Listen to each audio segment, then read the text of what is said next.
all the people up in the Pilbara knew, from Mulga Downs, knew that my mother's father is Lang Hancock. They've said it over and over again, and there's but I don't know, Lang never ever acknowledged my mum. And his daughter acknowledged you? No, I don't even never met his daughter. His other daughter, one of his last daughter, I should say, because I believe there are a number of other daughters belong to Lang. But his daughter Gina, she don't even look for us. Gina Rinehart, Gina Hancock, is my auntie. She's my mother's half sister. They have the same father, different mothers. What would you like Gina to do? I would like Gina to acknowledge that she has nieces and nephews that belong to her elder sister. There's 7 of us left. There was 10. To acknowledge us and get, to meet with us and talk with us. And I'd like Gina to share in all the billions that she has. Our country's gone. Gina owns Mulga Downs that belong to my people. We got nothing. We don't even have our country. She's got everything. She got it all. She got everything from my grandfather. Her father, from my mother's father. She got it all.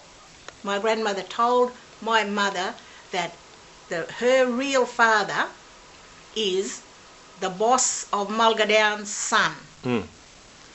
And Lang Hancock doesn't have any brothers or sisters. He's got one sister. And he is the boss of Mulga Downs' son.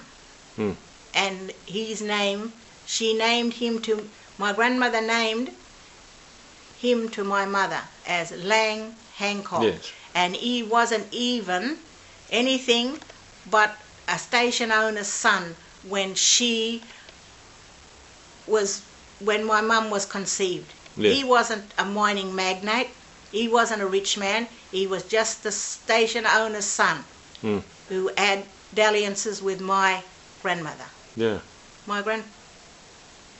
My mother's father who reared her up, her dad, his name was Wagiwango.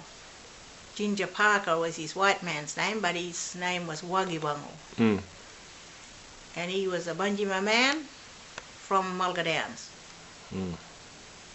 From the tablelands anyhow there of the Pilbara. And brothers took me back because he had passed away and told me, you need to come back now. You need to come back because this is your country, this is where you belong. And when I went back, they were saying, oh, your grandfather, Lang Hancock. You know that? You know that Lang Hancock, I wasn't interested. I wasn't interested because Lang Hancock never acknowledged my mother. He never looked after my mother or looked for her when he had her sent away. He never looked for her. But I looked at Wagiwango as my grandfather because he looked after my mother until she was 6 years old. They were already told and threatened by the station owners that if they said something, they would be sent away from Mulga Downs. So they had to just be quiet. That's why it was never an issue. They never, did anything about it because the station owners got power over the people and told them, if you talk about anything, well, we're going to send you away. You'll be the troublemaker. We don't want...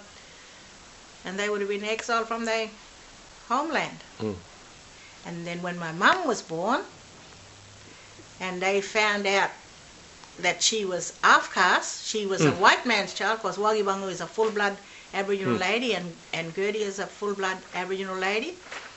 He asked her, who the father of this child? Where this? She said, well, when she looked and she seen Mum was a half caste, she knew it was a white man. She said, well, it's not yours. Well, it's got to be Lang's.